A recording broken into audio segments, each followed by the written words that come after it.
I'm a billionaire now, but I'm gonna die penniless. When are you gonna die, right? Like it's like no. I'm saying like when are you gonna die? Like you're not dying anytime soon. We just had a long discussion about time. Anyway, when you gonna die? You're gonna die anytime soon, right? But and then the poor guy is saying, I gotta wait for this guy to die, right? For his money to jump back into the economy and circle out and help everybody else. Like, so the poor guy's gonna try to increase the time of him dying. The poor guy gonna do something. This guy, felon. The Podical Sons. What's up, everybody? I'm Marvelous. And I'm not your average Joseph. And we are the Podical Sons. This show is hilariously inappropriate but intellectual beyond belief. Here. So let's start the show. Like, comment, subscribe, all the above, all streaming platforms possible. At Podical Sons Podcast, you can find us. And on the socials, at Podical Son or the Pod Sons. You will find us. Sons, not son, with plural, except no cheap imitations. No cheap imitations. If it ain't two, it ain't for you. It's not for you. But yeah, let's start the show. How you feeling, man? I'm feeling good, man. How you feeling, brother? Good, maintaining, shaking a little. They're trying to clap at me with a, little throat action, pause, and just the cold and stuff, whatever, trying to come in. 'Tis the season. Yeah, because, the holiday gatherings. Yeah. Somebody's stuff is going to be somewhere. Jay-Z in the air. A little Rick Ross. And then next thing you know it, and I've been going to I'm about to say, how many gatherings have you done so far throughout the week? Two in a week. Yeah.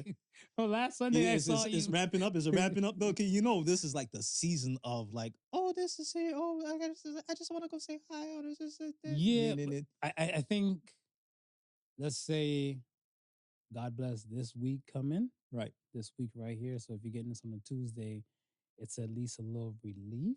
Yeah. Because I want to say the rest of this week, the following week, closer to the Christmas stretch, I think that's where it's going to start getting more chaotic. That's when it'll get chaotic. Because I heard one person saying I know somebody, their birthday is Christmas Eve. Oh. So they're probably saying to kind of come by. Pass through, yeah. And then another person said they're having a little Christmas thing on Christmas Eve. Right. For the peoples and stuff. And I'm like, oh, now I got to wake up early morning to go volunteer. Yeah. So I was like, I'm just going to humble myself. I am old now. 'Tis the season, man. I'm saging. Yeah. Saging. Saging. So what's going on? It's easier too when you're younger, when you were young and just like a single dude, because it's just like you didn't have no destination to be present. So you could just long. Yeah. You could just bounce all over the place. And I think that's what the dope, you're right. It's like with the single aspect. Yeah. You could just bing, bing, bing, bing, bing. Right? Yeah. And I think when now you have even a child, right? Mm-hmm. It's kind of like, all right, now you got to make room for a child. And now it's kind of like the freedom ain't like that. I ain't no deadbeat dad. So right. The time and stuff, or you can make time for here, or even family might be like, yo, come through here. Yeah. Or we're having something over here. And you're like, it's a lot of movement. It's a lot of movements. It's a lot of movements. Yeah, so I try, but I'm like, yo, I'm not gonna overstretch myself anymore. I've been stopped that. Yeah. I'm I think double booking and stuff. I think I got yelled at when I was in a relationship, way back when. I think it was the night of the Holy Grail Cup. It was the night of the Holy Grail Cup. I feel like it because I feel like that was the house you was at, whatever used to be at. Right. And then I had to leave there and go all the way to Ajax. Yeah. And I didn't realize, I'm like, damn, from Brampton, from Ajax is that's hour. A journey. That's a journey. Yeah, I didn't realize till I got there. I was like, holy. That's a journey, folks. And then I got there, and then the dinner they had, we put up a plate for you. It's kind of cold. You got to heat it up. I was like, right. Yeah. At least you got there to a plate. Yeah. The drive, man. But yeah, man, other than that, it's still, it's always good to see some people and familiar faces. It's just settings like funerals. Yeah. And we'll get back to that a little later and stuff in the show. But yeah, I don't like seeing people at funerals that I haven't seen in a long time. Because I just feel like, I don't know, there's a vibe. I looked at this person and stuff. I'm like, yo, I haven't seen you since last person's funeral and stuff, whatever, right? So I'm looking Are we gonna do this countdown to it's like and To- there's only to- two? to I don't see so and so. Yeah. That's the creepy one. So I was like, I wanted to speak on that, so we'll get to that and stuff a little later and everything. No doubt. But other than that, whatever, the week has still been blessed, whatever. I always have time to appreciate life and gratitude before attitude and stuff. So Of course, 100%. How's your week, man? What brought you joy this week? Two things. So wifey's still diving down the tech rabbit hole with the watch. So every day's been a new day with that. So it's cute. it's cute. Are you the house tech man? Pretty much. So if there's something goes down and stuff, whatever. Yeah, but they call you. You're the IT man. I'm the IT man, okay, but she seems to pretty much have a handle on the watch now because she's made it a mission to I'm gonna conquer this watch. I said, yeah, go ahead, man, do you. I still haven't conquered the new the iOS. The new iOS, the iOS 26. It's beyond me, man. I looked at the new iOS and the new Instagram. That's still throwing me off, throwing me through a loop too. Yeah, I told you, I'm scared. I touch grass too much. I need to just hold on. So I'm trying to catch up on the Instagram side. Right. But then the other thing with the phone was I haven't used this area in a minute, whatever, right? So I'm looking for something. And then they're like, surprise, you did an update. Here's the new features and stuff. I'm like, move this shit to the side. I got to get back to what I was getting back to. Right. Then I open up something else. Hey, it's me again. So I'm like, what the fuck is wrong with this phone? But alas, it still works. Yeah. So I'm grateful for that aspect. You ready to cook? I'm ready to cook, man. And I'm just saying, we got probably a couple more episodes before the year is done. Did this year go by quick, or is it on pace to how you would have felt?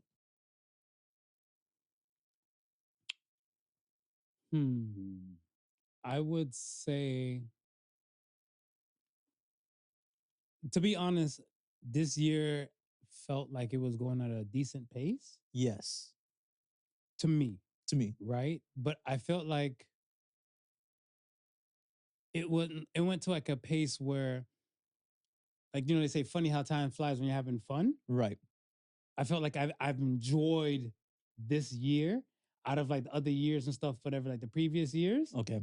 And I enjoyed it, and I kind of soaked in every single moment of it, and squeezed the juice out of the headphones, whatever, right? Right. So to me, it feels like a condensed, long walk, so to speak, and stuff, whatever. I want to say, I can tell you exactly what popped off: January, February, March, April, May, June, July, all the way and stuff. I want to say, as of September, I felt like this feels like still partial September. We've got so much snow. You would think it's later, winter. We haven't reached official winter solstice yet. Right. So you know what I'm saying? So I feel like this last piece has just been super condensed and stuff for it, but it's kind of a catch up because it's kind of you're enjoying everything. And then as soon as that summer breeze start to end, it's kind of everybody's all right, lock in mode. It's crunch time. Yeah. So that for me, I looked at it and stuff as where, it's been a moderate pace and stuff for there, but it just felt better in the last few years. Yeah. I think for me, overall, and I want to say maybe it's because I'm almost used to the pace now that it's I'm not thrown off by it, but even within the last, I want to say, month or so, I've just been talking to wife, just the same thing about weekends being blended. Shoot, it just felt like I just came out of this weekend and I'm approaching in the next weekend. And as soon as the weekend is here, the weekend is gone. So you feel like it's been accelerated? Yeah. Well, just the weeks. It's just within this year, or within a time period for the weeks. I want to say within. Yeah, maybe since the ending of summer, I really noticed it. Yeah. I want to say nearing the ending of summer, I really, really noticed it. Whereas I was saying to my wife, I think it was on a Thursday. Okay. I recall saying to her, can you believe tomorrow's going to be Friday already? And she goes, yeah, where does the time go? Right? Mm. And the following Friday, I was like, wait a sec. Wasn't it just yesterday I was saying to my wife, isn't it funny how the weekend is almost here? Where does the time go? Yeah. And it's you know what I mean? It's like that whole, it's like it's just, time is just condensed in the sun itself. So I'll say this. I try not to worry about time anymore. Yeah. As I want to say, for me, 2022, the year of 2022, I look at it stuff as where my mother's health didn't get so good. Right. And I lost my father within that same year, right? And I kind of took the time and stuff to understand time and death, whatever, right? Was it Ecclesiastes, the Bible verse? We have in church now. Yeah. Ecclesiastes and stuff like, time to live, time to die, all of that type of stuff, whatever. And like the time in that Bible verse and stuff, right? Right. I looked at it stuff, I was like, when I heard that at like other funerals and stuff I went through within that year, I looked at it stuff as like, we concern ourselves so much with time. Yeah. Yet we have no control over it. No. We have the same 24. You have the same 24. I have the same 24. Yeah. Make use of the 24 to a productive way where you feel good and you utilize it to the full extent. Right. You won't stop. You will give a fuck about time. I think the thing and stuff is that when you're not utilizing the time now and you realize like, oh shit, you're probably still in the same position. You're not where you want to be mentally or where your mind and stuff, whatever. Right. Because if you are there, you wish you had the most time in the world. Yeah, the most time in the world, man. Or you wish this never would end. It's crazy how it's just relevant to everything. Because Because even if you think about it, right? It like, would we might even be better without the concept of time at all. That way, there's no, you don't have to keep pace with anything, with nobody. My guy, there's some town and stuff, and I feel like it's in Iceland or something like that. Right. Whatever. I think I heard about with that. no time. Yeah. With like the people leave their watches or something on the bridge or something like their clocks. Yeah. I don't know about like because I heard like the daylight effect is kind of a different world. Right. But because like I think like you might have a few days and stuff where it's like it's straight daylight. Right. Yeah. But I believe I wouldn't mind fucking around just going there for like a hot week. Yeah. To just fuck up my sense of like just to have regular time. Yeah. Just to see for just the event. Yeah. Because I look at the stuff as like it's kind of like, oh shit, we're gonna record this podcast, whatever, right? Then I'm gonna go get gas for the week or something and stuff like that. Then I'm gonna make it home. Right. I was trying to have some time to have dinner or some shit like that. And then if I eventually wind down and stuff, I gotta put my ass to sleep so I can get up to go to work. You literally can't plan anything. You just, as you think about it, you gotta do it. Yeah. All right? It's because it's just all these take increments of time. Yeah, that's it. So and that's why I look at it, stuff as like, yo, just do it. Yeah. Focus on the doing. Right. Fuck the time. Just focus on the doing. Right. Because I think, and I learned some of that from you, because it was kind of like, feel the dreams kind of concept. Yeah. But I'm like, no, this bitch needs to be done in a specific amount of time. You're like, no. I was like, are you high? Then you're like, no. Just build it. Don't worry. Yeah, It'll come. And everything like that, right? But I'm looking like, no, the time. It needs to work in this sufficient level of time. Yeah. And then I realized and stuff like, no, if you're enjoying yourself, you want it to keep going. That's it. You wish you had more time. Yeah. And then you stop focusing on that until you realize and stuff, you need to work on you. Once you work on you, every shit you were chasing is now colliding at you. Right. So that's why I look at it, I was like, yo, fuck the time. Yeah. I'm going to make the best of my 24. Yeah. Just look at it like, yo, I have key things that I want to do and I have side quests. And if not, yo, fuck, we all look at our phones like every 30, 40 seconds, put the reminder in the phone. What excuse are we having and stuff as adults? None. Some days I feel like doing push-ups. Some days I don't feel like doing push-ups. I put it in my phone. Have you done your 25 push-ups for the day? I was like, fuck it. It's not about a like no more. Yeah. It's a task. It's a task. I know there's shit I need to do within the day. Yeah. Fuck the time. Yeah. But I'm still Captain He's Inferno. still Captain Inferno. I sound like timekeeper. But You I'm sound like still timekeeper, but Captain you're Captain Inferno. Inferno. Hellraiser #1. Yo, I swear there's a Tupac song like that. Mama raise a Hellraiser, Lord be my savior. I feel like it's a Pac track. Let's get to the polls, man. You Let's ready? get to the polls. I'm ready, man. All right. First for the week was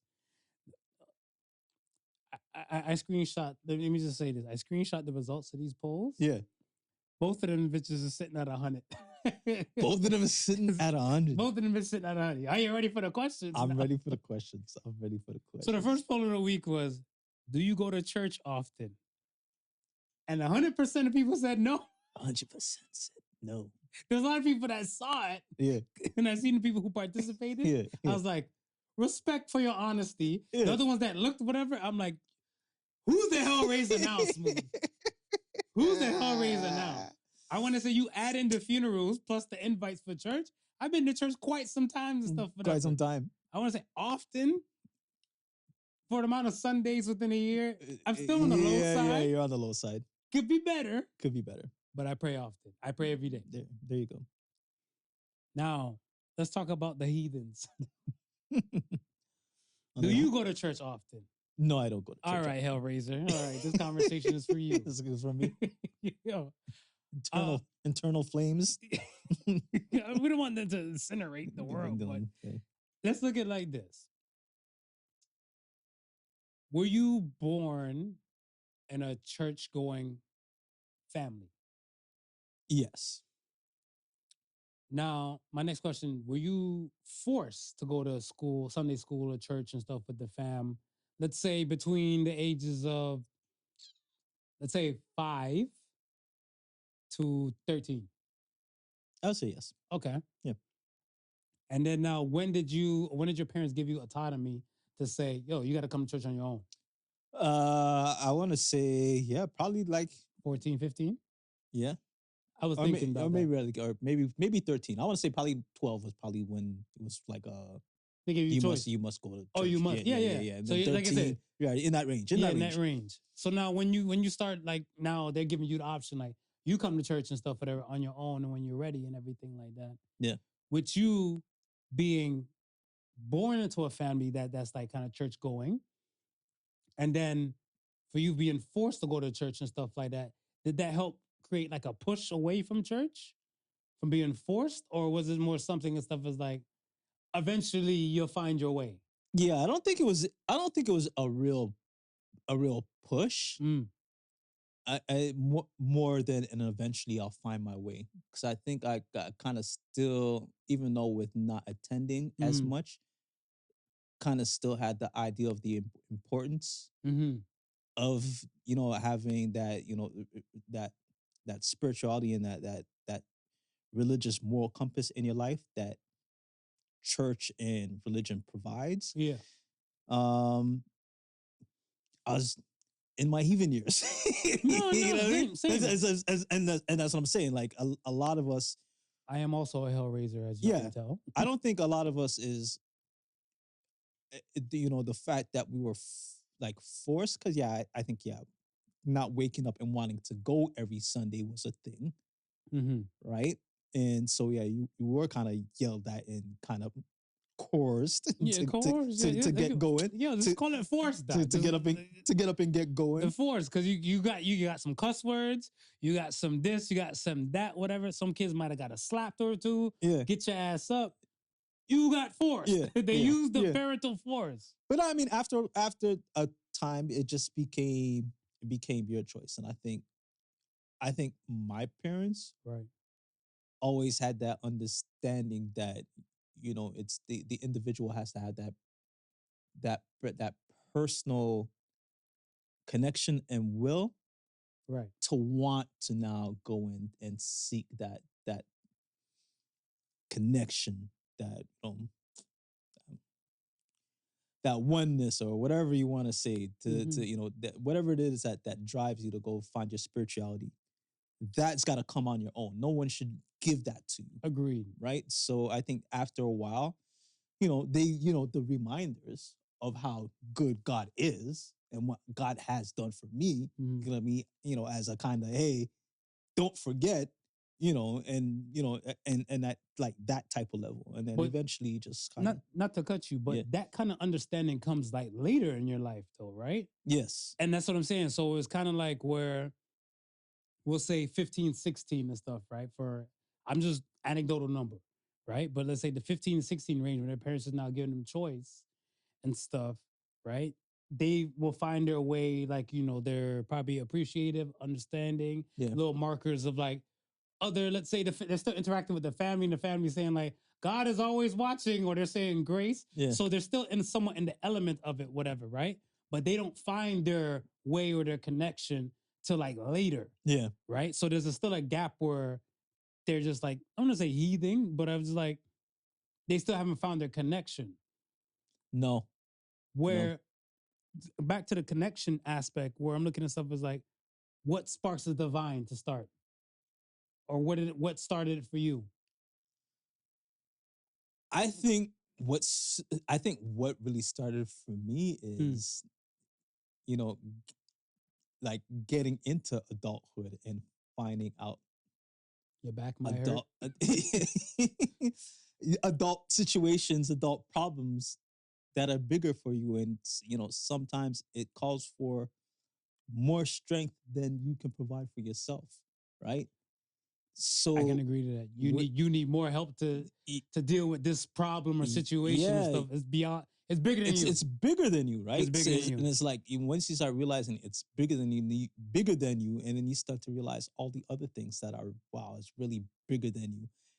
Then I think you gotta just get reminded of those humble beginnings of when you were going to church. You know what I mean? It's like, oh, like there was somebody who they taught you that looked out for you, and through all your, through your time, you may have seen the glimpse of his faces, in like the little small things, like you got a new job here, right? You've been awarded this for your loyalty or your service here, right? Like every now and then you see things where you say, man, it's not just me.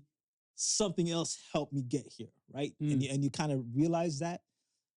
And then again, on those hard times, you kind of like, shit, I wish that kind of higher power would show up now. And then you realize, shit, I mean, I can't really ask for him to show up on me on demand like that if I don't even go to church on a Sunday, right? So now you got to you got to start reaffirming your commitment, right? Now you got to understand it's like, it's bigger than you. This life is bigger than you. It's like I when you said that last piece, right? I feel like a lot of people, I want to say partially myself included, at a time, I would say we'll dip more into, like, let's say the Jesus well, be like, hey, I haven't put that much into the Jesus well, right? But I kind of need a cup or two to kind of keep me going. Right. Dear Lord, bless this paycheck. Yeah. Dear Lord, bless this you know what I mean? gambling thing. Dear Lord, bless me with a man that might not, you know what I'm saying? And we know it don't work like that. Exactly. What have you put back into the Jesus well, whatever, right? Like, yo, when I hear some people say, like, my cup's runneth over and stuff, whatever, I'm like, it better be pouring back into the Jesus well. it better be falling into the well. Yeah, because the I'm cup looking better at, like, be pouring back you're into that asking well. a lot. You keep trying to take. What happens when there's a limit of how much you can take without putting in that well. Bingo. Right. Yeah.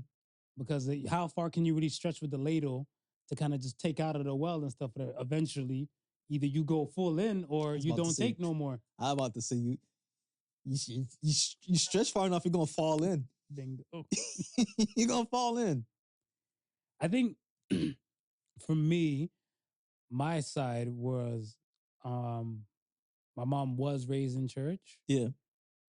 And when I want to say I was at a time where I was kind of forced to kind of go, because my mom wouldn't even come to church and stuff with me and everything. I just haul off in like the church van. Yeah. And go to church and stuff. Come grab you. The hot ass church van. I was looking like, we were in Miami at the time. I was looking like, where you going? Picnic for going for church and stuff, whatever, blah, blah, blah. I was like, she's like, she was saying, I am baptized. Are you baptized? It was like, no. And then to the point where it's kind of like, again, I came to that 15, 16 mark and stuff, whatever. It was more of a situation where I had more of a scientific kind of brain. Yeah. And it's just a lot of the rhetoric and stuff was going around by me about is certain things real. Right. Within like the Bible. Yeah. Right. Without getting the full understanding of it. I had that phase too. So, as a teenager, you're kind of just learning and just soaking up some things and stuff for that you think that might help you get by later in life. Right. Right. And I would get invites and stuff, whatever, every now and then. Yeah. And this is from like, pretty much like 16 to pretty much even till now. Right. Right. And then I would go, but I would feel like other things and stuff will kind of show me God, the universe and nature, that there's things and stuff bigger than me. Yeah. To know for a fact that like I need to have a understanding of these things a little bit more. So I can't go with my half-ass teenage brain thinking and stuff, whatever. I need to kind of read a little more, or learn a little bit more stuff about the divine, and maybe is this what I'm feeling? Or is it a nature kind of thing? Maybe is this what I'm feeling? Right. Right. Right. So it's kind of like the more understanding I get, the more comfortable I get with certain decisions that I make. Okay. And I knew eventually and stuff that I went stray too far from God, but I just looked at it stuff as God one place, Buddha another place, Allah another place. Yeah. You get what I'm saying? Yeah. And like, are we not the same thing? Or is it different? Because I thought in my scientific brain goes where the tree gives humans oxygen. It doesn't care what religion you're from, Christian, Jew, Buddhist, nothing. It still gives humans oxygen. So I heard this one time, and after I heard it, I thought of it, and it goes back to the story of the Tower of Babel. Okay. Yeah. Right. Yeah. When you had Nimrod, I think Nimrod was the king or whatever of Babylon at that time, but they were building the tower to go to the throne of God and overthrow God, right? So what does God do? God says, if all of them are going to get together and conspire and they can build this tower, who knows what they can be. So he confounds their speech, right? That's where you get the word Babel from, right? So from the town of Babel, you get the word Babel, right? But someone was explaining it like this. If the entire world spoke one language at that one time, right? Mm-hmm.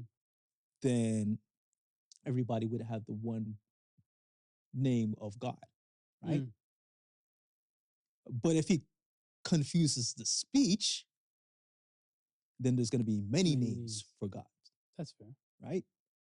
And if there's many names for gods and many names for speech and many different types of speech, those who speak like one way will develop their culture with their name of God. Mm-hmm. Those who will speak this way will develop that.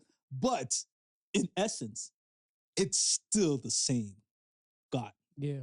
No, I think Muhammad Ali said something, because I was always a big fan of Muhammad Ali, and I think one of the interviews he was saying that God is water. Right. And you have different bodies of forms of water and stuff, whatever, from like rivers, canals, streams, lakes. These are all different bodies of water, but it's still forms of God. And the different like streams, lakes, there's different religions. Because all forms of water still empty out to one place, whether you like it or not. Right. And that's God. That's it. Right. And when I heard him say that and stuff, again, I learned this past my teenage, God's be there, Yeah. When I started reading and understanding a little bit more, I was like, yeah, I can dig that. But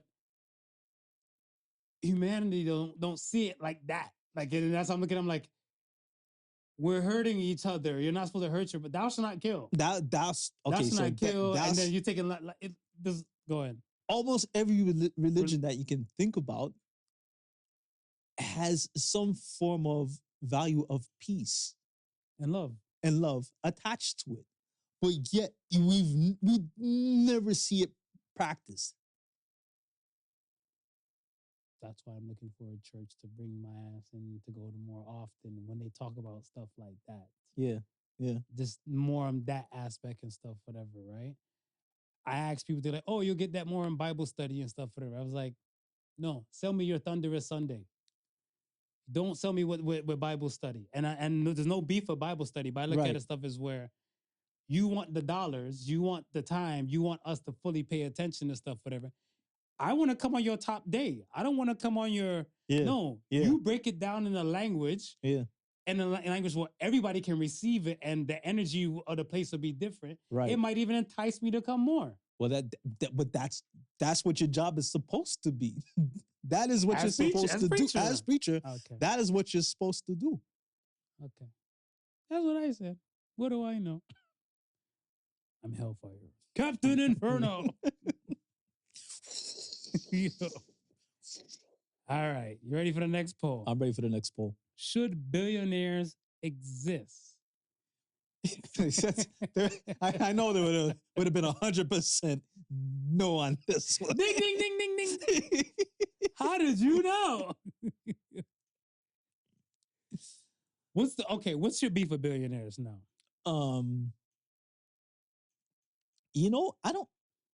I don't have a beef with anybody being a billionaire. Mm-hmm. As long as they're distributing the wealth some way, somehow. It's like, I'm a billionaire, yes, but I'm still feeding and participating within the economy. Okay, so you're saying they're choosing where... Well, because I'm a firm believer, don't tell nobody what to do with their money. Right. I don't have beef with the billionaires, but I look at it as stuff as where I don't believe we should have billionaires if we have homeless people in that country. Yes. So if your country has homeless people and stuff like that, the taxes need to be a lot more heavier on your side to kind of maintain you and keep you away from being a billionaire. I'm sorry. They could probably be like, that's broke, that's brokey energy or brokey talk for me, but I look at it stuff as where, and I don't always want to clap at America because America, I feel like they get enough claps at. But look at let's hear at Canada. If you have somewhere like the Bridle Path where average income and stuff is about 20 million approximately, how do you have so much homeless people in Toronto? Support distribution of wealth. Okay. And then they're gonna be like, we're gonna come for that. And that's what I'm saying. Like I don't mind a billionaire, but if he's got to be plugging it into the resources. So understand that while you're a billionaire, there's still people out there that are not. So, okay, I can do this with my amount of money. You know what I mean? I can put funds over here, right? I can this, like I make sure some of my wealth is being circulated back into society to help society, right? To be like a billionaire and just sit on your own private island when you know. Don't hate on Richard Branson. I kind of like how he flexes at times. You know what I mean? But to know that, like in some small way, okay, maybe not huge, but in some small way, like you're hoarding your money can affect the economy. And if enough of you hoard your money, it can affect the economy. You're right. Okay, let me ask you this. Let's say to the billionaires and stuff, right? Do you believe that if they put their money into something or like, let's say something public, a good portion of more public stuff. So you see like how, for example, Mackenzie Scott? Yeah. Every time she gives money to somewhere, right, it's like notified, right? So it's kind of like people kind of pocket watching how much she's given to these places and stuff, right? Yeah. If more of these billionaires get put on the spot like that, would you be comfortable with knowing? Because let's say a lot of them, like they probably give to like a lot of places, but it's just not like on blast as often. Well, I was about to say you've got a whole bunch of them who who will live rich and die penniless because they've been already on blast to saying they're going to donate their fortune to this idea or this organization, or you know what I mean? Like I'm going to die. I'm a billionaire now, but I'm going to die penniless. Mm-hmm. When are you gonna die? Right? Like it's like no. I'm saying like when are you gonna die? You're not dying anytime soon. We just had a long discussion about time. Anyway, when you gonna die? You're gonna die anytime soon, he don't know. Right? But and then the poor guy is saying, I gotta wait for this guy to die, right? For his money to jump back into the economy and circle out and help everybody else. Like so the poor guy's gonna try to increase the time of him dying. The poor guy gonna do something. This guy, felon. Poor guy gonna do something. Inferno. Yo. Inferno. Yo, the hell raises. I just look at it like you have a valid point, right? It just always like the public. All right, like let's say this with Mackenzie Scott, and I'll use her as an example again. They're constantly telling you like, oh my gosh, she's made a vow or she made a pledge to say that she's gonna give away half of her, her fortune. Right. To like probable causes and proper places. Cool. Do the other ones need to declare, right? Because I look at it stuff as where I don't really care so much. Let's say, I'll say this, and again, I'm a whole fan.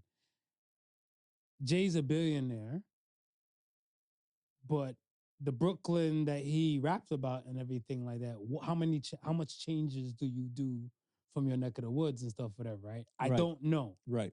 And if somebody might be like, oh, that's the reason why are you talking if you don't know? But I look at it stuff as, again, we start declaring these things? Like, let's say for a search on a person, let's say like, okay, Sean Corey Carter, AKA Jay-Z, has donated to all these places in the Google search now to kind of just because people, they'll quick to put your age, quick to put your network.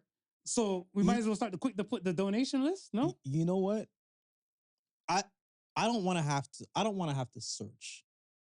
Ooh.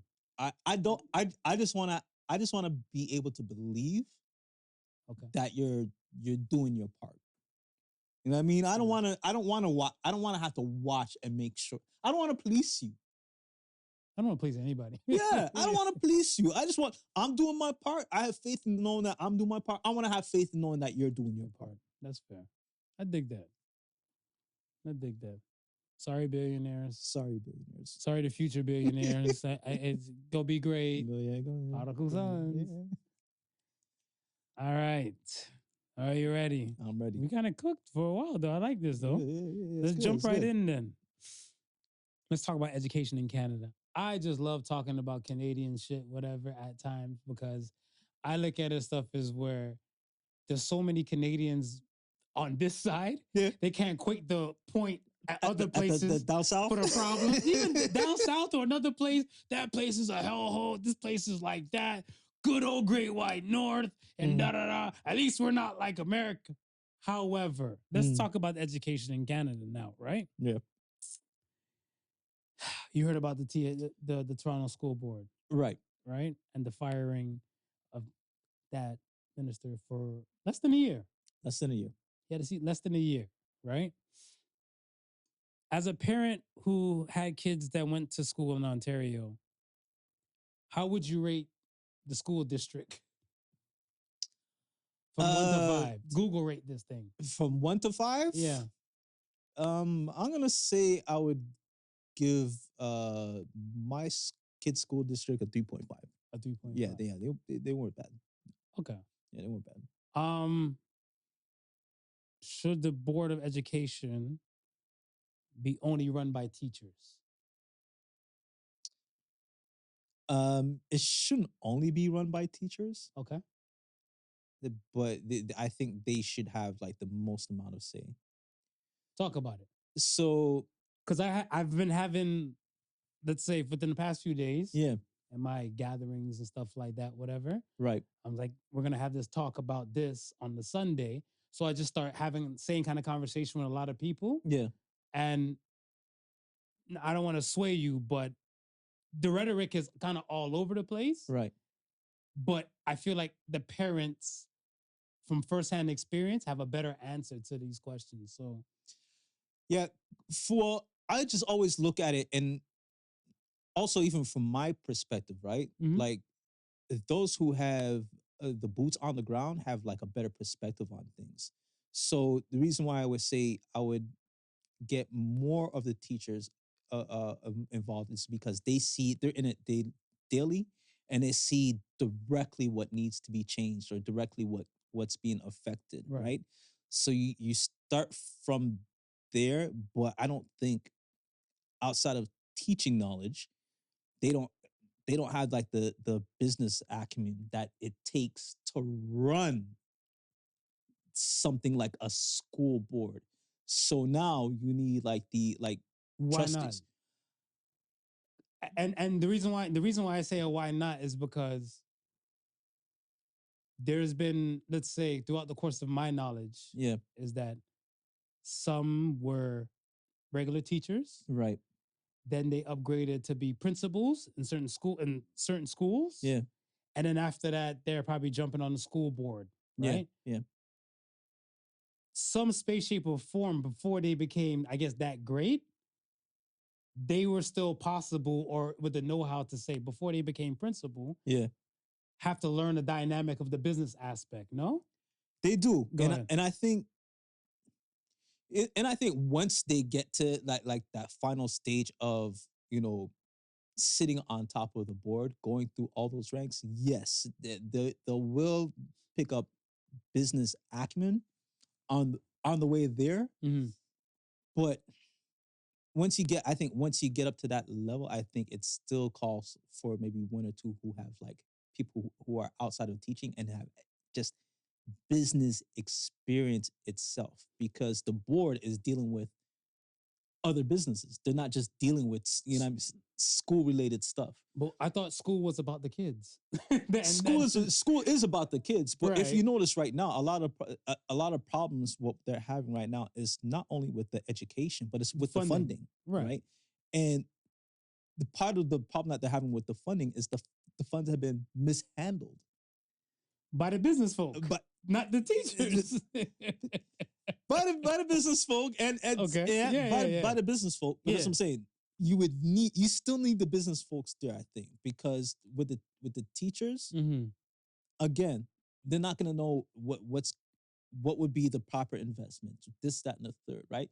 I think what has to happen is the teachers have to keep the business folk more in check. I like that. Let's say out of like 100%, right? 75% teachers, 25% business. I was gonna say 80% teachers, 20 business. I'll take that. And the reason why, like for me, not only just the 80-20 rule, but I look at it stuff as where I think the teachers who were once with the boots on the ground to elevate themselves to like principal or board trustees and stuff like that. Right. I feel like I would hope they didn't lose their compassion for the children. And the children will always be the number one priority. Yeah. Teamwork made the dream work. Help me sort out this dollars and stuff situation. But I'm letting you know, we need the dollars for textbooks. Right. We need the dollars for more classrooms and stuff, or a bigger class, like, you know what I'm saying? Right. Like more teachers and stuff like that, whatever the limit. Because the teachers are getting the short end of the stick. And I know a lot of people, like, I hear a lot of rhetoric that like, oh, but teachers union gets paid and stuff, a lot of stuff. Whatever. I'm like, yeah, but have you seen the climate of some of these kids nowadays? Yeah. Yeah. Like some of these kids you can't even talk to. And the teachers and stuff probably used up I'm pretty sure fresh grads had like a high level of compassion. Because it's kind of like you have a high level of compassion until you get stepped on. Yeah. And then it probably will drop, whatever, right? So I look at it stuff as, why not get the teachers and stuff who's been through some shit, who's seen the shit, the frontline people, kind of be like, look, these are the shots we want to call. Yeah. You guys tell us and stuff, whatever. How can you guys fundraise or get this money? Right. As a parent with a child and stuff in the school districts, I look at this stuff as like, they got basic ass gym uniforms and shit like this, whatever. I could probably make with a cricket machine.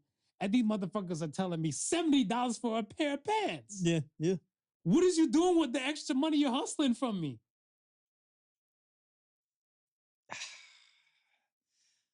I need How much answers. funding did they cut? Because they cut a lot of listen, man, I never knew for paying for so much school activities Yeah.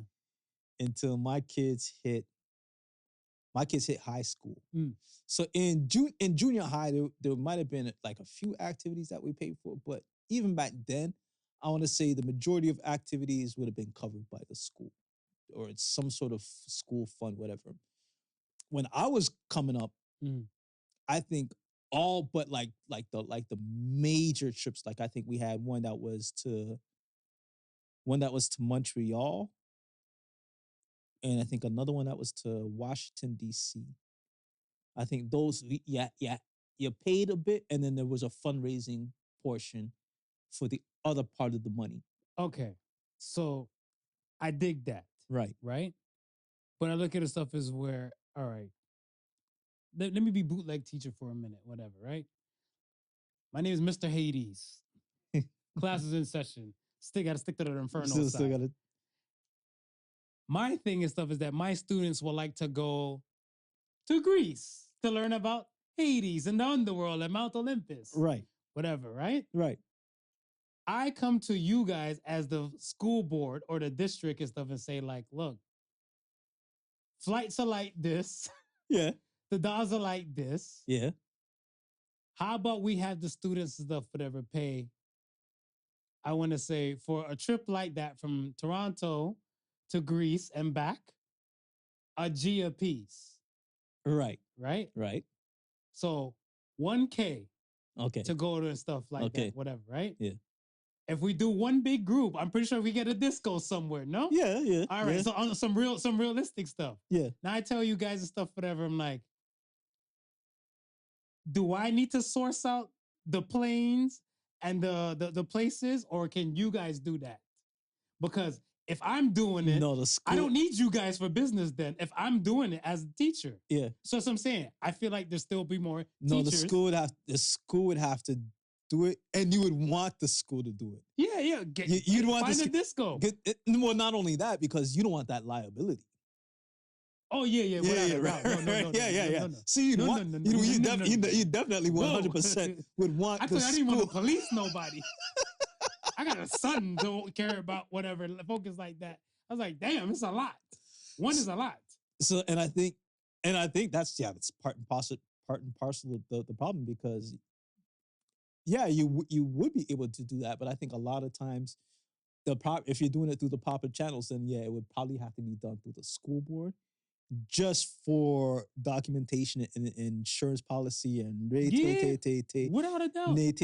Come with the bread, because but the now school board is not going to say, I mean, okay, the overall trip. Let's say overall trip, because if you could get away with a good discount, and the school only has to squeeze a little bit out of their overall budget, because I think what the school is going to be worried about is how much of the overall budget is this going to really take from our trip.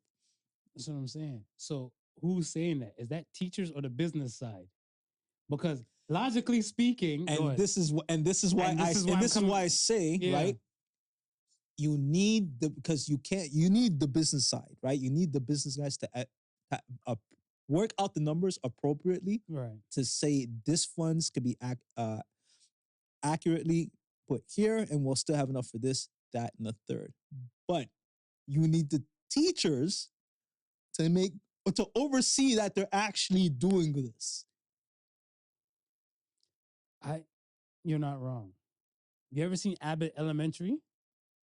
Yes. Yeah. And you see like from the principal's side, like how like budget cuts and all this type of stuff kind of, I was like, this affects our children. It does, 100%.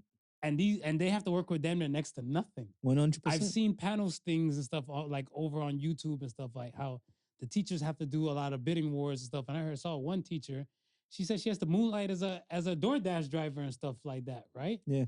And she has to take some of the money, her own personal money, to fund things for her class. Yeah. And I'm looking like, we need to allocate something that like the funding has been 100%. overly used, or we had billionaires sitting over here with dollars. We have bridal paths with like you know what I'm saying. We have like mad people with mad money going into just one location or one household when this thing affects the greater good of the community or the city. Yeah. I don't know. I feel like we're failing our kids overly. And like for the past few weeks, we talking about like education laws and stuff like, and then this came in, I was like, look, it's smooth. This is full circle. Full circle. We were just talking about this shit previously. Yeah. For me, I've always been an advocate for somehow, some way being able to provide free education and just anything that encompasses that learning. I don't believe you should have to pay to learn, especially if it's something that you can use Or to saying something different. That's going to turn around and benefit mankind. It's like we don't care about self. We don't care about each other no more. Yeah, you know what I mean? It's like it's just straight self. Yeah, because I look at stuff as that if I build, especially in here, like where there's not much gated communities and worlds like that here, right? Right. I look at stuff as where, say I have all the money. Okay. Right? Eventually, a few streets over, some of those people might not have all the money. Right. They gonna start looking. Who got it? Yeah. Who don't? You know, look towards the castle. He didn't put a moat around it yet. I was looking like, yo, that. Okay. If you guys thought it was gravy and peachy keen, because I start looking at stuff like, all right, let's look at the auto thefts and stuff, like even within the province. Yeah. Straight luxury cars. Hmm? All these Lexuses and stuff like that, whatever. Even somebody looked at me like, yo, you're not gonna upgrade. Like, for what? So my car might be on a boat going to a whole nother country and stuff like that. Look how many cars get stolen and stuff in 1 year. 1 year. So I looked at it and I was like, yeah, I'm gonna hold my own. I'm gonna just do me. Yeah. And I'm looking like they're going after people and stuff. Like, I'm pretty sure some of these thieves looking at like Audi, Lexus in the driveway. They got it. We don't got it. Newing. They're going after the people who have it. Yeah. So I don't have nothing. I had nothing. Nothing. Nada. Okay. Who threw a better party? Epstein or Diddy? Diddy. Diddy. I got photos of. You got photo evidence. that show a little different. You got photo evidence. That show a little different. I know, but do you got videotapes? I do not. I do not. Shout out to the Democrats. Shout out to the Democrats. Because I look at it, I was like, the party list was pretty jam-packed from the photos. Mm-hmm. Right? A lot of faces that I guess might have been semi-redacted. Right. Didn't get redacted. And there were still some redacted faces. I've seen a lot of black boxes across eyes and mouths. There's a lot of stuff there. A lot of stuff there. And I look at it stuff as where, back to Sean Combs, I heard some people say, ain't no party like a Diddy party. Ain't no party like a Diddy party. I never heard somebody say, ain't no party like an Epstein party, but yet Epstein had the best. Epstein had on top. So Epstein threw a party, man. Who threw a party? Diddy for me, man. I got Diddy. I got Diddy on the party list. Diddy. Let's say this. Do you believe, my last thing on this and stuff, I don't want to spend that much time on this because it's still unraveling as the weeks go on. Yeah. But do you believe that everybody has paid their way enough to be their faces to be redacted? And the reason why I say that is because there were 6 women with president. Right. With Presidente on the photo. They look, from what I've seen, look kind of young-ish. Yeah. Right? No shade to them and stuff like that, but I'm not saying that they don't have the bread to kind of pay for the redacting. Right. But I feel like the people who paid enough is part of the problem. Oh yeah, 100%. Like when you I look at it stuff. If you're gonna show it, show it. Yeah. Right. Yeah. Let somebody be like, oh my gosh, that was Lisa, and she was this old and stuff. I can't believe that. No. We already knew activities like this was happening. They had to wait for the last payment. They had to wait for the last payment to be made for them to be release those files. Like I don't know where people don't see the pattern yet. And like we've seen it with Epstein. The FBI goes in and comes out. We know they come out with stuff. We just don't know what they're coming out with. Diddy. The FBI goes in, they come out. We know they come out with stuff. We just don't know what they're coming out with. And between the time where they come out with this stuff and we finally get to know what they're coming out with, there's a lot of deals being made. A lot of back and forths. They raided Diddy's house March 25th, 2024. Houses. Yeah. Different locations. They didn't bring him in until September. Yeah. But like this, I feel like the amount of deals I went through in April, the month of April before, and then like the pile of charges that were like just piling up against him. Yeah. And stuff like I was like, how many deals? When you're saying it now, I'm like, how many deals? Because I look at it as we can never, no one should ever forget that Epstein had a moment where he was locked up by morning, out in the public by day, Yeah. and brought back to prison and stuff, whatever, by the evening. Yeah. So when you have a situation going on like that, this man's been doing deals. He's been doing deals, man. He's been doing deals, man. Like, move over, Howie, man. Like, it's like the files. How long we've been talking about the files? It's like they just can't show you the files just like that, and then they can't show you the files how they had the files because there's so much redactions in the files. You'd be like, what are y'all hiding?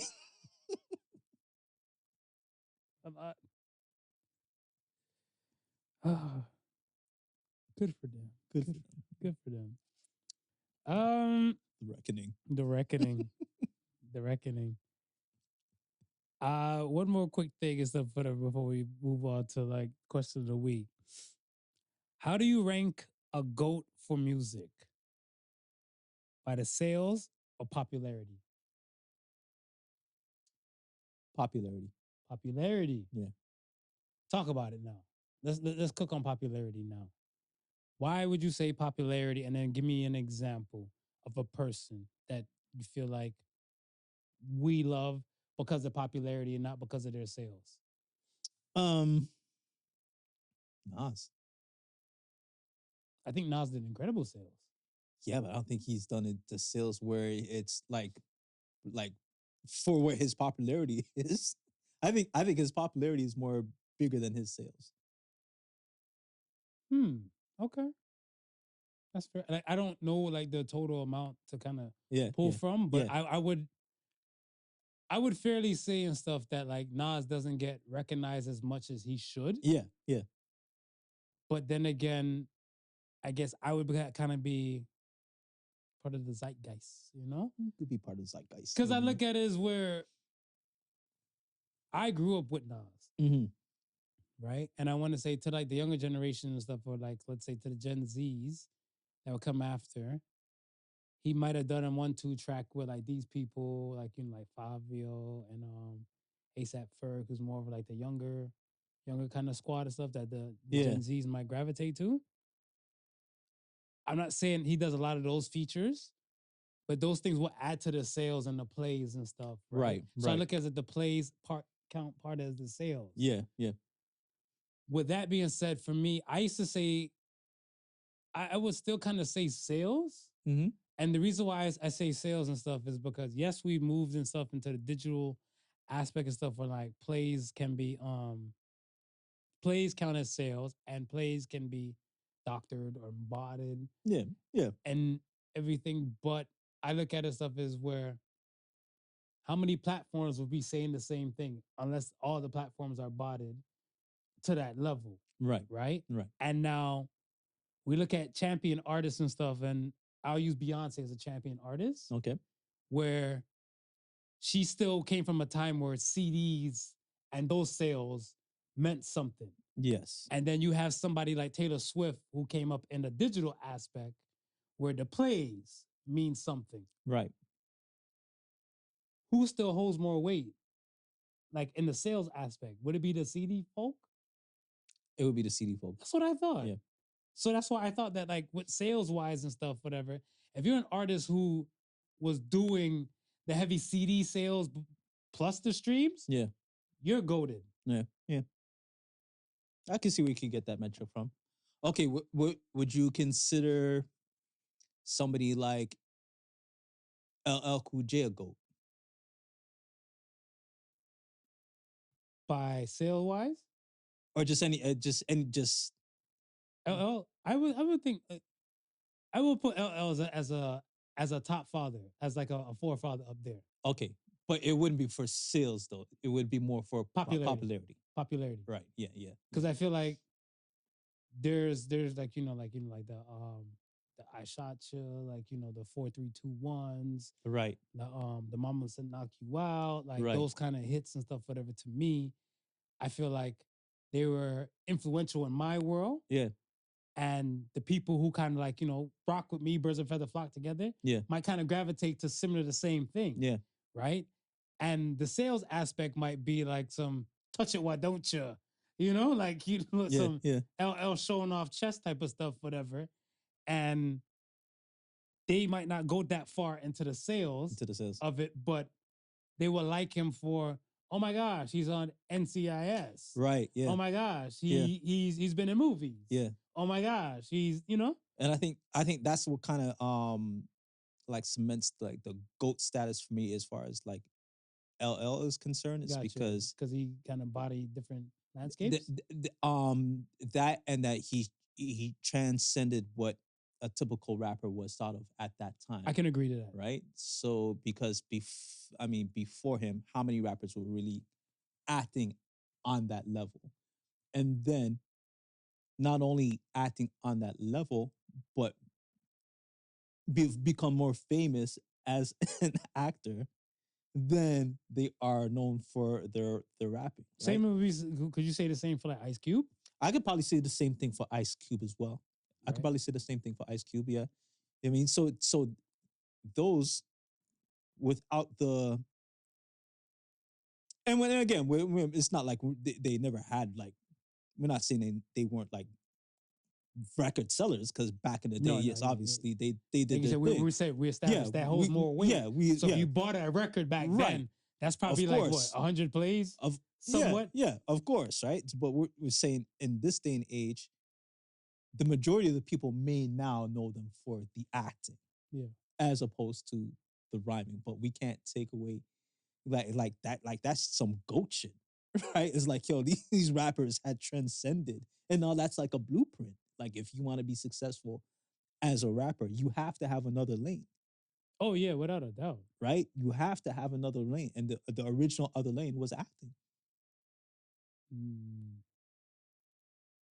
then over a period of time, clothing, the liquor, the alcohol, right. That, you know what I mean? But the original other lane was the acting. And those guys started it. That's fair. I dig that. Who's a bigger musician? Beyonce or Drake? Ooh.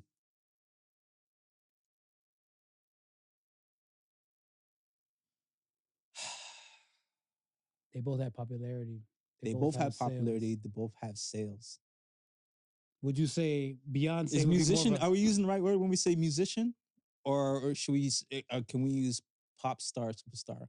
Because when you say musician, you want to limit that? When you say musician, I don't think of any of them as that. Like, because if we're gonna have that argument, I'd rather throw like Alicia Keys, someone who actually can play like something. No, I'm serious. No, calm down, Mario. I'm serious. This is not. I am not. No, I'm serious, because if we're gonna be, let's say what they are. They're pop stars. They're superstars. They're megastars. Hi, Bayhive.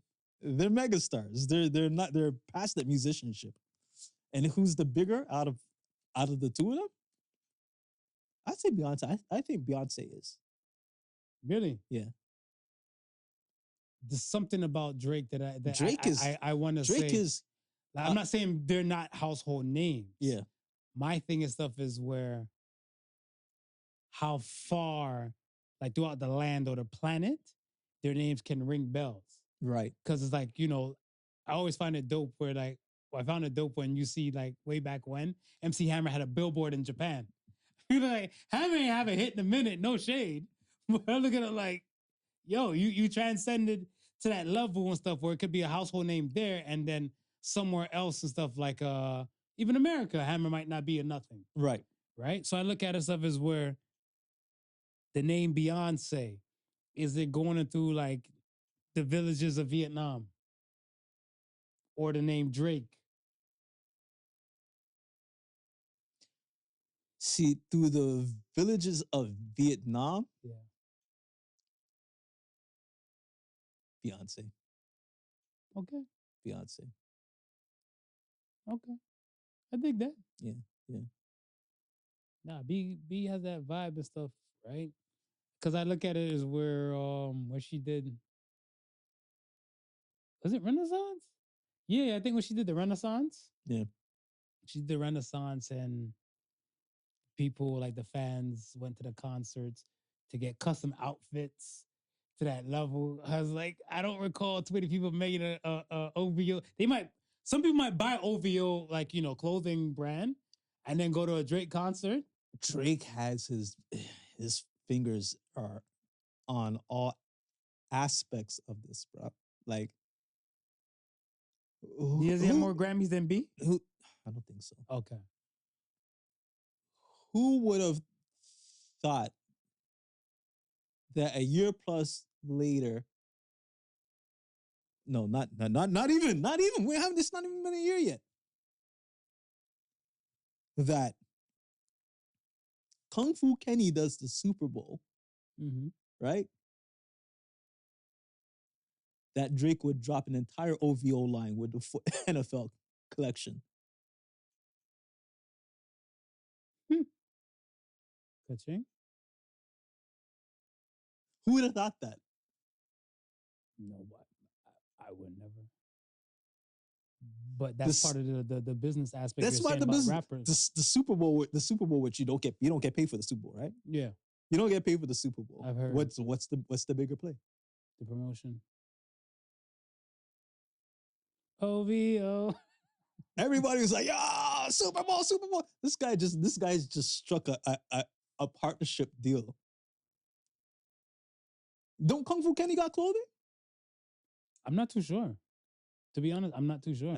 I feel like he did a 1-2 move with like maybe Nike and Cortez. Yeah, the Nike Cortez or something like that. Whatever. I thought he had something. I'm not too sure. But like, he's gonna make stupid amount of money off this NFL deal. I'm like, and that's what I'm saying. Like we're talking about like the name just kind of whispers and roll out through the land, right? Like I always like asking people, like one of my asshole questions I like asking people and stuff now too, around this time of the year is, who has the better marketing, Jesus or Santa? Oh, Santa. And like, again, the name Santa just rolls out through the lands, different places and stuff in the world know about a Santa. Yeah. I don't want to speak on Santa, but good old Saint Nick. Listen, from the beginning of December till Christmas Day, you'll see commercials, you'll see Santa's name, you'll hear Santa's name, you won't see any Jesus Christ. Okay. How's that for marketing for you? Yeah. Yeah. I'm stymied. All right. Let's get to the question of the week. Are you ready? I'm ready. Question of the week. How do you deal with holiday grief from a deceased loved one? Ooh. And it's let's say this. For me, living in Canada now, I kind of look at it stuff as where the American part of me would start to think holiday season Yeah. from Thanksgiving, US Yes, Thanksgiving yeah, time, yeah. right? On a Canadian aspect and stuff, after Halloween, Right. it shifts earlier into a Christmas vibe, Yeah. right? Because I swore I heard Mariah Carey in November. I heard Mariah in like a Shoppers Drug Mart She come up in a November. She comes up from the first snowflake. Real quick. Now, from the November time, I know some people, you know, as well as your grandmother and stuff, they tend to lose, you know, like, you know, some people, they tend to lose loved ones around these times. Right. Right. And I don't want to put your business out there, but your mom passed around a holiday time and stuff, right? The grief and that feeling where this person is no longer here for the holiday. Yeah. How do you deal with that aspect? Because I can tell you from my aspect, Right. from like, I want to say, we'll even say, if I'm bringing it to the top, I'll bring it to my father. Yeah. But I'll say, how did you find a way to navigate through that time? Because a lot of people who lose loved ones closer to the holiday times, Yeah. it's a rough time to when Christmas or New Year's comes around. Yeah. I think what kind of made it easy for me was that had a fair sized family. A fair, what is it? Like a fair sized family. Okay, like and we're used to always congregating during Christmas time. So it's I think it was the constant interaction and not having the gap, the time to actually lament or to actually think about it. And it's crazy because the gatherings, my mom was the one that would keep them. Right. You know what I mean? Exactly. So that was like the first thing that comes to mind is like, well, who's gonna take place now that who's gonna take gone over, right? And then so you find, I think the very first one, my sister Cheryl did it at the house, right? And so it was more or less the same type of atmosphere, but just missing the loved one. but just missing the loved one. And you also got to understand, my father was only a year removed before your mother. Yeah, before my mother passed. Right. So it was still even trying to get to even the proper heal from that. Yeah. It was even still trying to get used to him not being around a Christmas table. Right. Now here it is trying to get used to my mom not being around the Christmas table. But again, see, and this is what it is, man. This is, you know, you lose those connections, those people who help make it tolerable, right? Yes. Because again, one of the things that made it so tolerable at that moment was the fact that my two uncles were still around. Mm-hmm. And my two uncles, again, when it comes to something like that, were always the life of the party. They were jovial people. Right. So you come around now, the holidays, yes, that core is missing, but guess what? The family's still here. The jovial uncles are still entertaining, right? And we miss that, but guess what? We're still gonna come together, celebrate, and that. I think the more now, the less you have around those times, the less the memories can be shared. Right? The less the good times can be talked about, the less new memories can be created. And then all you're left with is just thinking about of what you had.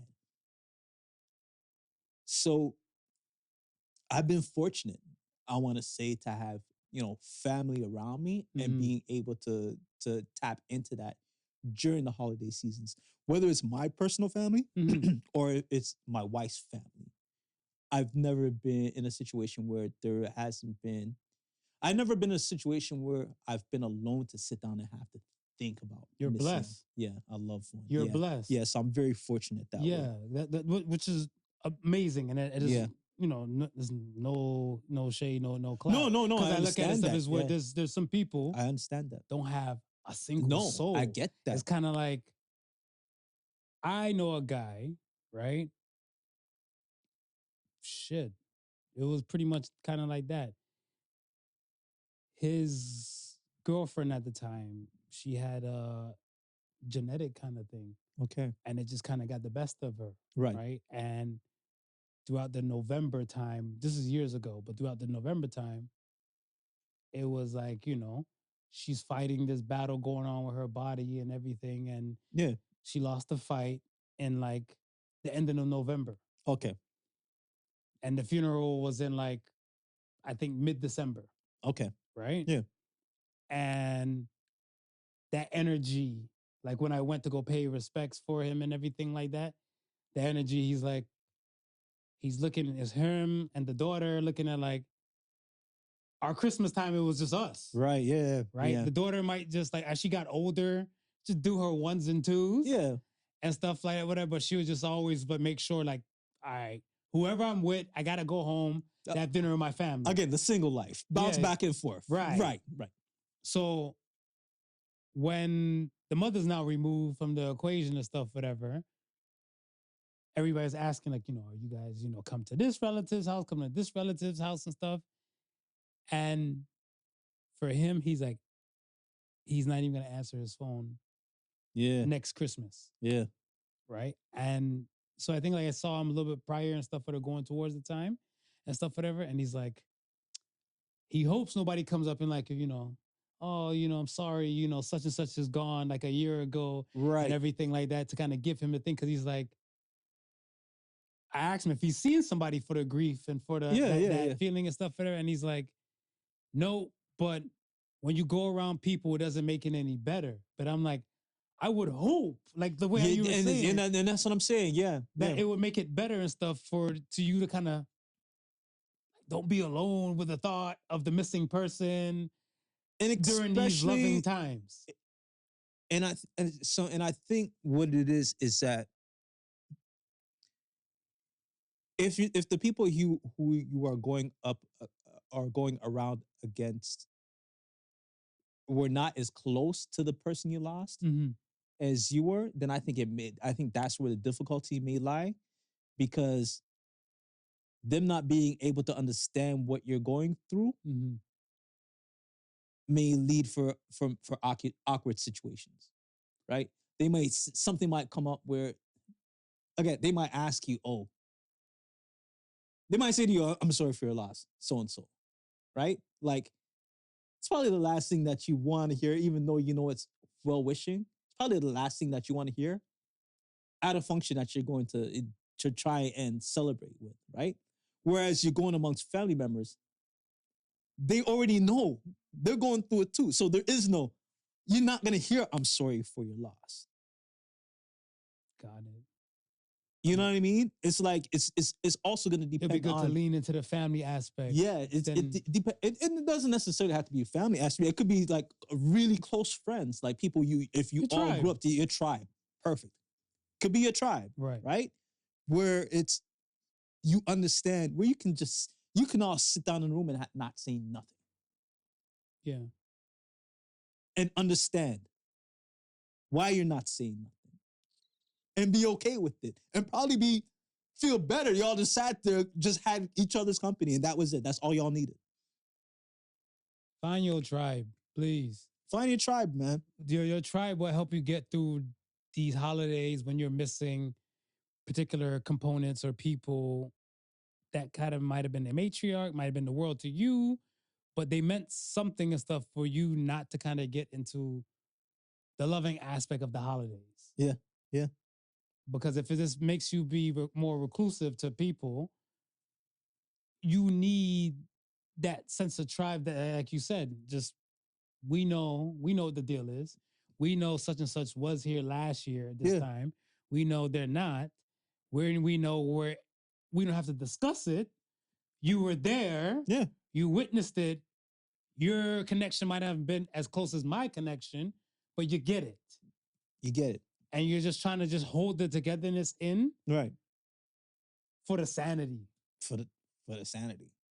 For the sanity, right? And amongst those and the conversations that gonna come up will have nothing to do with bringing you back to those thoughts.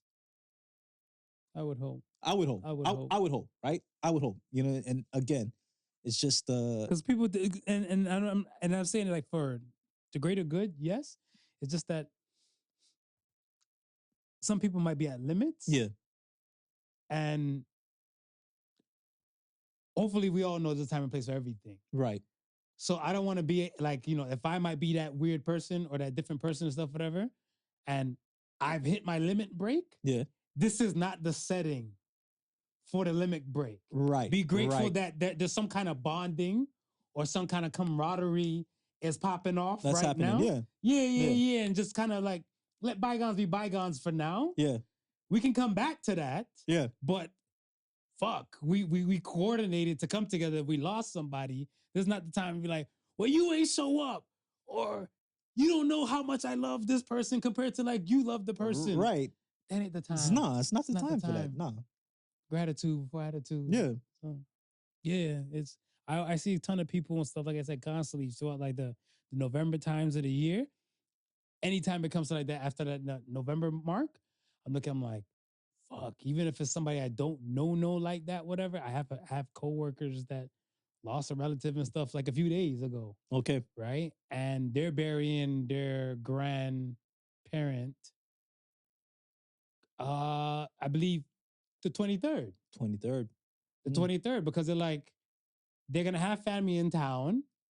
So they're just gonna do a Christmas thing and stuff. So just pretty much do it right before Christmas. Right. And everything like that. And their background is Italian. Yeah. So like they kind of go big on New Year's, Christmas Eve anyway, yeah. Right. And I was like, shit. I was like, to know that this person is now gone within the holiday time. How do we not keep it together, but how do we deal? Yeah. How do we deal? Like I said, man, family or tribe, man. Family or tribe. Yeah. Okay, man. Let's get to some brighter stuff. My bad. I didn't mean to do that to you. You know. At least we came with a solution. I think that's the greatest thing out of it, right? You have to. Try something, whatever, right? I look at it as where nothing really beats a good old 5-point plan. Right. You might have something, I have something, some other people know something.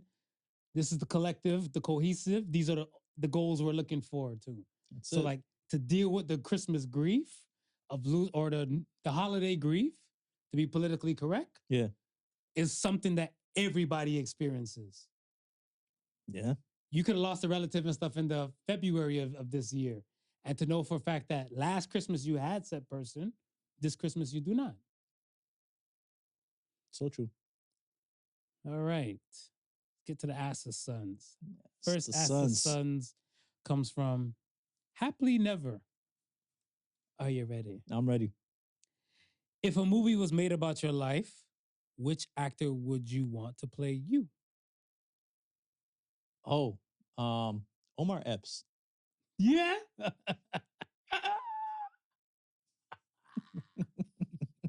We right back there. Oh, Omar Epps. he's been touted to play me ever since Juice. Off rip, like the person that came to mind, Nick Cannon. Nick Cannon? And I know somebody's even like, him? But I look at it and I was like, Nick might have an idea. You might. The difference between him and I believe in condoms. Yeah. I believe in condoms. Yeah. Men's logic, pull-out game works. Women's logic, all women have women intuition. No, they don't. No, they don't. If they had women intuition, there'd be no single mothers out here. There wouldn't be none. Come fight me in the comments. But yeah, I would take Nick off rip. Okay. It's gonna be problematic when people hear shit. Next one comes from Fitz. What life lessons changed you completely? What life lesson changed you completely? What life lessons changed me Completely.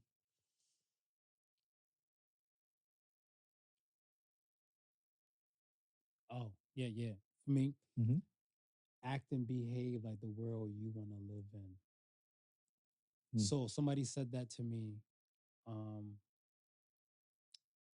I want to say maybe around the 2010, 2011 mark. Yeah. Because I graduated from school and stuff in 2008. And I'll just kind of get my bearings and my feet wet into like, the career game and stuff like that. And when somebody dropped that line on me, I was like, what do you mean by that? And they said, you can't go around trying to act like the world owes you something. Right. Right. So a lot of people have that sense of entitlement and look like you need to bow down to me. Right. Is that the world you want to live in? Because are you bowing down to someone else? Right. Yeah. Are you willing to bow down? And if your answer is no, then maybe you need to change and act and behave like the world you want to live in. Yeah. And when they said that, I was like, shit. And I started looking at it and was like, I would like the world to be a kinder world. So I would try to do things to show a kinder side. And change me, man. Yeah. Yeah. What about you? For me, I think, really learning that there's truth behind friends can be enemies. Shit. Oh, yeah. You know what I mean? I think it's something that we're taught as we're little to, watch out for our friends. But I think during that time, I think we kind of ignore that advice and we tend to think that we have good judgment and we have good judge of character. And I think a lot of times we end up not noticing things that we should pick up on because we're blinded by friendship. I love friendship. I love friendship. I like friendship is a need, not a want to me, right? I hear 100% where you're coming from. And I would ask you this. Of what you know of friendship at over age of 50, Mm-hmm.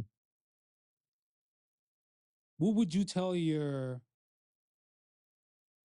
13-year-old self if you could talk to him about friendship, about how much you've learned compared to, like, let's say you might have started establishing like so-called great best friends and stuff at that time. Yeah. What would you say to that younger, not your average, about friendship? Understand that you can be disappointed. That you can? Yeah. Okay. You think you would be able to receive that at that time and age? I probably wouldn't be able to be able to understand it or receive it again. Just like me saying, your parents telling you about watch the friends that you keep. I didn't understand it at that age, right? I probably wouldn't understand me saying that. But then you would have to make it more malleable for the 13-year-old self. I would have to make it more malleable for the 13-year-old self. Because I don't like leaving the kids with the riddles and shit like that, whatever. And then they go the opposite route. Be like, no, that's not what I meant. Like if you tell a badass kid and stuff, whatever, like, yo, go sit down. You want them to stop and sit down right there? They might be in the kitchen. Right. Like, no, go sit down on the chair. Like, that's not what I meant. But you said this. Yeah. And I look at it stuff as I don't want to leave anybody in like confusion. No, right? fair enough. So, because I will take it like for me, like I said, friendship is a want. It is a need, not a want. Yeah. Right? I've learned so much more about myself going experiencing some of these friendships. Right. And I've learned even through the course of other people and stuff, right? Because I'm a maven. Yeah. It comes to points where, like, fuck, your friends will be the reason why you're in a coffin. Yeah. Yeah. Right? So I receive exactly what you're saying. And when it goes back to saying, like, yo, support the new friendship, because it flips back to looking like, are you supporting me or not? Because we know that paid in full story where like Rico popped Mitch. Yeah. Right? Mitch was the one that put him on. So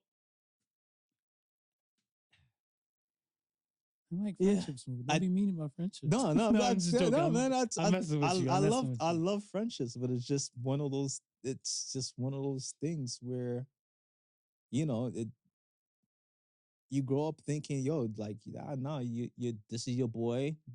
They got your back. You got their back, right? And you never expect it, right? So I think when it does hit you, it hits you. But I think growing up with that understanding, I think you can still enjoy and reap all the benefits of having a friendship. I dig it. Yeah. I'm back there. Okay. You lost me in the first half. I'm sorry. You brought it back home. I reel you back in. Appreciate you. Appreciate you. Last question comes from Gatman02. Do you think that one of your homies might be gay? Ooh. Yes. No, and it's a closeted thing. Yes. The reason why I say that, there was a outing. Okay. Right? Put like this. If he's a real friend, yeah, he would hear this. And if not, my people who support this, hearing this story. Right. We go out bowling. Right. One night, right? Yeah. Me, some other homies, and I brought one of my peoples and stuff with me, whatever, right? Right. About Momo. Shout out to Momo. Shout out to Momo. She'll probably hear this because she listens and stuff, whatever, right? Right, right. She'll probably laugh her ass Momo off. No, Momo no. She can confirm this moment. Momo no.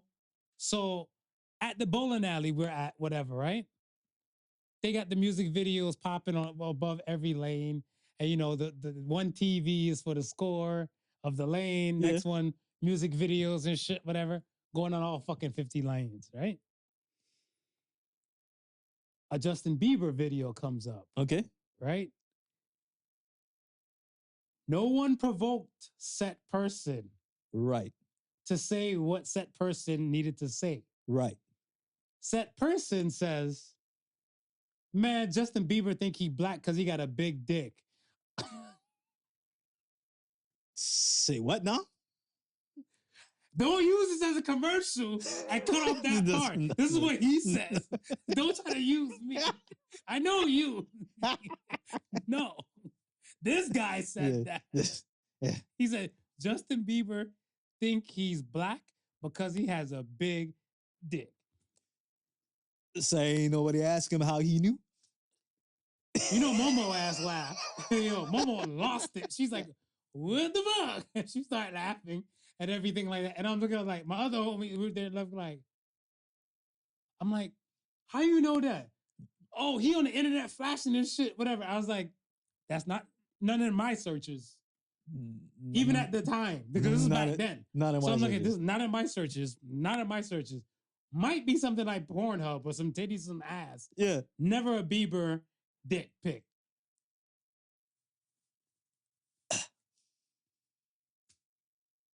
Ding, ding, ding. That person. That person. That person. Might be. Might be. Might be. Might be. Other ones I don't see as much, but I look at it stuff as where be who you are. Like, if you are, you are. I'm not gonna like love you any less. No. Right? But I just look at it stuff as where I feel if I were part of like a Gen Z, maybe more of a Gen Z world. Yeah. It probably might be more open, but I feel like because the millennials are like on the cusp, I don't expect a Gen X person to say it. Right. So I expect people from your generation to kind of like, They're still keeping it. They're still keeping it like, way up in the closet. Top shelf. That's where they know to find it when they're ready. Top shelf in the back left corner. Yeah, because I get it as where there's the ones who are open for like, I want to say as millennials. Yeah. That I do know of. And if they were like questioning or all that type of stuff, like, yo, that's you. Yeah, yeah. You shouldn't be doing anything if you're ashamed to do it. Right. Right? I am who I am. You are who you are. We'll still be homies. That's it. We're just, conversation just a little bit different. That's it. That's it. All right. Mhm. You got any homies? Me. Not that I know of. This is good. This is good. We are here. Suspect maybe a different thing. Suspect. Yeah. Yeah. It said you think that might be gay. Think. So you suspect. You We'll looking do hard in the Epstein and camera. plead the fifth. That's an Epstein line. Yeah. All right. All right. We are here at the end, man. Yeah. Appreciate you. Appreciate you. Appreciate you. All right. All right. Let's get it cooking with Associated Sons for this week. Associated Sons this week says, remember, not everything is worth your time and energy. So says the Sons. We need to be real selective with our time and energy, as we had that nice conversation about time and stuff as well. Like, don't waste your 24 with something that might not even affect your world. I want to say directly. Yeah. More directly is what you want to look at and stuff. The indirectly things, if you have the time and energy, look into those indirect stuff. Yeah. But if it's not directly affecting you, love on your peoples, love your kids, love yourself. That's it, man. You know what I mean? And again, let's say, let them know my fives rule. My fives rule is, will it matter 5 years from now? No? Cool. Will it matter 5 months from now? No? Cool. Will it matter 5 days from now? How about 5 hours? 5 hours from now? All right, I'll let you bother. I'll let it bother you. I'll let it bother you. But if it's not lasting more than 5 minutes, get out of your thought, man. Don't lament, man. People like to dwell on things that they can't change for too long.